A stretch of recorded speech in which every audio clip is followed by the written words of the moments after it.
DVD is, you know, us coming together, is us saying, you know what, let's go out there and let's do it ourselves. Yeah, you see, one of the things I prefer about like a LOL show is the fact that when you have a lot of people, I find there's a different kind of vibrancy and a life coming from the audience that gives to me as a performer an extra little, you know, piece of energy as well. She's a kind of girl who to sleep with her and take antibiotics at the same time. LOL have come along at a really important time. LOL are taking comedy to new heights. Came from an idea from my brother Darren. It was random. It was on the way home. He was like, "Yo, Jay, we need to start something new in our area. Let's try and start up a comedy show, because people from where we come from, to see comedy, they would have to travel into the West End, into the city." Being on an LOL night is great for a performer. It's even better for an audience member, you know. It's pure entertainment. You're guaranteed to get a high level of comedian. Especially you, Caribbeans, using it to me all day in school every day. Run for the water, run for the water! I remember that shit! I was at a family funeral. I'm at the funeral and I see this guy in a tight suit, a real tight suit. I'm like, "Mum, who's that guy in the tight suit?" She's like, "Oh, that's my cousin, C. He's a comedian, that's why he looks like that." Instantly, I called my bro, instantly, and I was like, "D, we found our host." Next day, Mr. C was in our living room. 6 weeks later, we were putting on our first show. That's how quickly it happened. I remember when I first started coming to the show, before I obviously worked with LOL, and it was just literally, I think I left with a six-pack, continuous jokes, and it's almost like to the point where you have to hold down your laugh, because it's like, you laugh too much, that type of thing, so yeah, I really enjoyed my time when I come here. It's an adrenaline rush, there's so much energy here, the people actually come out to have a good time. Like, they actually leave everything at the door and they come in and they want comedy. This is the kind of crowd comedians wish for, but very few get. It's lovely. I'd come here again and again and again if I could. I love this. Well, what I like about the LOL show is that it's quite serious about the people that it wants to entertain. And I think a lot of youths now go out, listen to the speaker box, don't feel that's enough to entertain them.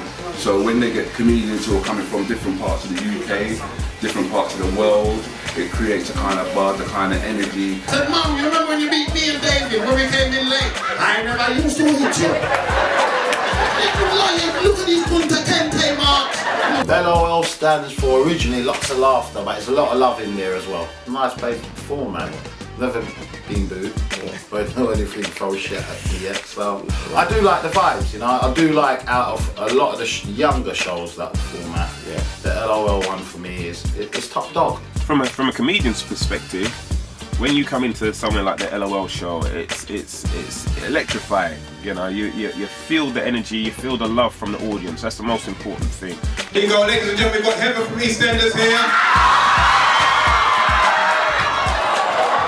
There are loads of comedy shows around, but it's not the same. Like, I like the lineup, it's always unique, it's always different.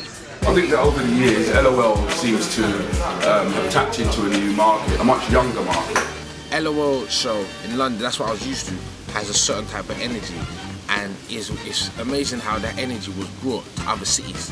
So it's like the name had energy itself. So you wanna back? The LOL crowd, the people that run it are like family. For a performer, there's nothing better than going to a comedy show and there's a timetable, there's a structure. And they're harassing you, telling you we want to start on time. You know, so sometimes some of our people, you know, we see 8 o'clock, we think it's 8 o'clock the following day. LOL are very clear. We look to start on time. What we're trying to achieve, we're trying to elevate UK urban comedy, you know, everybody, and it means whether it's us as the LOL show, whether it means, you know, one or two of the comedians go up and become global superstars. I think we, like I said, I'm not really one of these people that like to go jump on the American bandwagon all the time. I think if anything we can take from the Americans is the togetherness that they have. LOL's contribution to black comedy in the UK has been a breath of fresh air.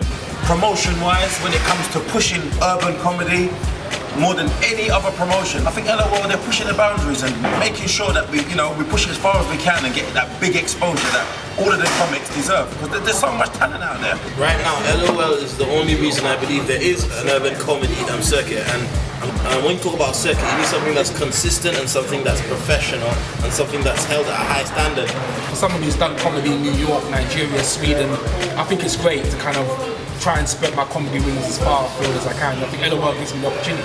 DVD's a progression for us. We have to remember that we're kind of a good couple of years behind the Americans with a certain thing. So it's our time. This DVD thing is our time. I mean, other people bring out DVDs, but to be honest with you, this was done properly. It was done with the consumer in mind. So when you watch it, you can sit down and enjoy comedy. So you're gonna get a lot of, do you get what I mean? A lot of different races, a lot of different ages that will, you know, pick up on the DVD.